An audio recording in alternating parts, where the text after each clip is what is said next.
Advocate protection act వచ్చిన తర్వాత జరుగుతున్నటువంటి పరిణామాలు ప్రతి ప్రాంతంలో వివిధ పరిణామాలు జరుగుతూ ఉంటే ఎస్పెషల్గా తెలంగాణలో సుబ్బారావు అనేటువంటి వ్యక్తి తన దగ్గరికి ఒక కంప్లైంట్ అంటే పోలీస్ స్టేషన్లో వెళ్ళి చాలా మంది బాధితులు వారి గోడును వెళ్ళబుచ్చుకుంటే పోలీసులు స్పందించలేదు కాబట్టే వాళ్ళు ఏం చేశారంటే సుబ్బారావును వచ్చి కలిశారు.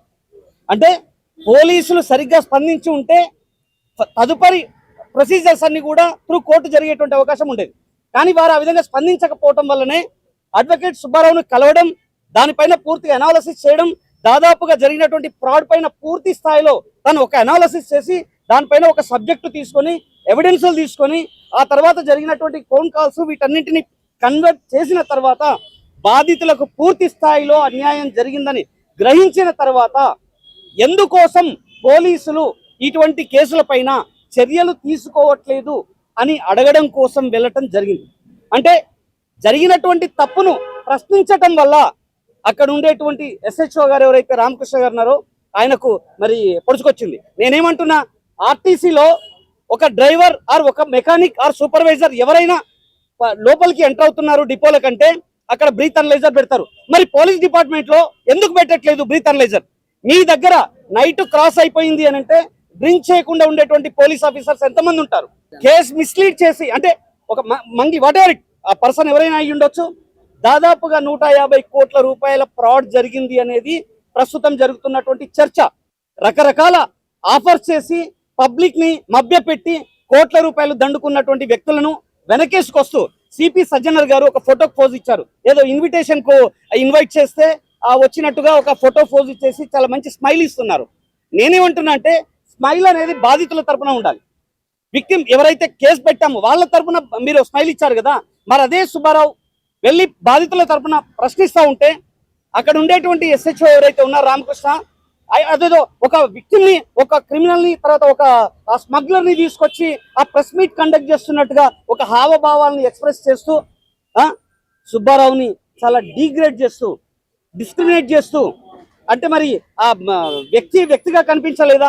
ఏదో ఒక బాధితుడిని తను మాట్లాడుతున్న మీడియాలో మాట్లాడుతున్నప్పుడు చాలా బాధేసింది. ఎందుకంటే ఒంటరిగా వెళ్ళడమే తప్ప అంటే బాధితులకు న్యాయం చేయరు, బాధితుల తరపున ప్రశ్నించడానికి వచ్చినటువంటి అడ్వకేట్ ని కూడా డిగ్రేడ్ చేస్తే ఏ అడ్వకేట్ తెలంగాణ రాష్ట్రంలో పోలీస్ స్టేషన్ కి రావద్దు అనేటువంటి ఒక కాన్సెప్ట్ తో ఆ సిచ్యువేషన్ క్రియేట్ చేసినట్టుగా అక్కడ కనిపిస్తా ఉంది. సో ఇటువంటి వ్యవహారాలకు పాల్పడుతున్నటువంటి ఆ పోలీస్ ఆఫీసర్ పైన ఇమ్మీడియట్ గా యాక్షన్ తీసుకోవాలి, సస్పెన్షన్ చేయాలి. నెంబర్ 1. నెంబర్ 2, ఖచ్చితంగా ప్రతి పోలీస్ స్టేషన్ లో బ్రీత్ అనలైజర్ ఆఫీసర్స్ కి పెట్టాలి. అక్కడ ఉన్నటువంటి పోలీసులకు బ్రీత్ అనలైజర్ పెడితే అప్పుడు ప్రతిరోజు కనీసం రాష్ట్ర వ్యాప్తంగా 100 మంది మినిమం పోలీస్ ఆఫీసర్స్ సస్పెండ్ అయ్యేటువంటి అవకాశం ఉంటుంది. ఎందుకంటే ఆర్టీసీలో అదే జరుగుతూ ఉంటుంది. అదే ప్రొసీజర్ పోలీస్ డిపార్ట్మెంట్ లో కూడా పెట్టాలి అని చెప్పేసి ఈ సందర్భంగా తెలియజేస్తున్నాం. మోరోవర్ అడ్వకేట్ అంటే కోర్ట్ ఆఫీసర్, ఒక కోర్ట్ ఆఫీసర్ ని డిగ్రేడ్ చేసినటువంటి ఎవరైతే పోలీస్ ఆఫీసర్ ఉన్నాడో మరో పోలీస్ స్టేషన్ లో ఇటువంటి పరిణామాలు జరగొద్దు అంటే 100కు 100% ఈ పోలీస్ ఆఫీసర్ పైన ఇమ్మీడియట్ గా సస్పెన్షన్ ఆర్డర్ చేసి డిపార్ట్మెంటల్ యాక్షన్ కూడా ఖచ్చితంగా ముందుకెళ్ళాలి. ఇన్ కేసు ఒకవేళ ఆ విధంగా వెళ్ళకపోతే 100కు 100% అతని పైన చర్యల కోసం హైకోర్టులో ఏ విధమైనటువంటి పిటిషన్స్ ఫైల్ చేయాలో ఆ విధమైన పిటిషన్స్ ఫైల్ చేసి 100% అతన్ని ఫ్యూచర్ లో ఎక్కడ కూడా ఈ విధమైనటువంటి చర్యలకు పాల్పడకుండా మేము ముందుంటామని చెప్పేసి advocate Hyderabad Telangana bar association తరఫున మేము చెప్తా ఉన్నాం. బేసిక్ గా సిపి గారు కావచ్చు, డీజీపీ గారు కావచ్చు, లేదా ఇంకేదైనా పోలీస్ ఆఫీసర్ కావచ్చు, ఇన్ఫ్లుయెన్సర్స్ ఎవరైతే ఉంటారో వాళ్ళని చూడగానే వాళ్ళ డ్యూటీస్ ని మర్చిపోతారు. ఎందుకు గతంలో చిరంజీవి గారిని, నాగార్జున గారిని వీళ్ళందరినీ పెట్టి ప్రెస్ మీట్ పెట్టారుగా ఏది రవి విషయంలో. అంటే వాళ్ళకి ఒక వాళ్ళు కూడా కామన్ మనుషులే. డ్యూటీ ఒంటి పైన ఆ డ్రెస్ ఉన్నప్పుడు వాళ్ళు ఏదో అంటే కామన్ పీపుల్, ఇన్నోసెంట్ పీపుల్ వెళ్ళినప్పుడు మాత్రమే వాళ్ళ వ్యవహారాన్ని ఎక్స్ప్రెస్ చేస్తారు.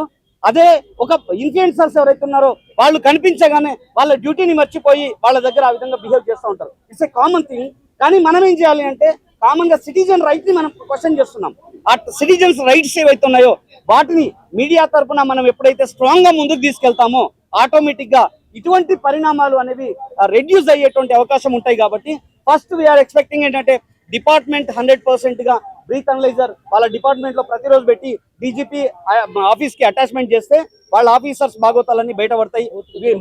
ఎస్, మేము మా కోర్టు దగ్గరకు వచ్చినప్పుడు కూడా బరాబర్ గా ప్రతి పోలీస్ ఆఫీసర్ కి బ్రీత్ అనలైజర్ పెడతాం. రేపటి నుంచి మా అడ్వకేట్ బార్ అసోసియేషన్ లో కూడా దీనిపైన ఒక రిప్రజెంటేషన్ ఇస్తాం. ఆటోమేటిక్ గా వాళ్ళ కోసం ప్రత్యేకమైనటువంటి పెట్టించడానికి కూడా మేము ప్రయత్నం చేస్తాం.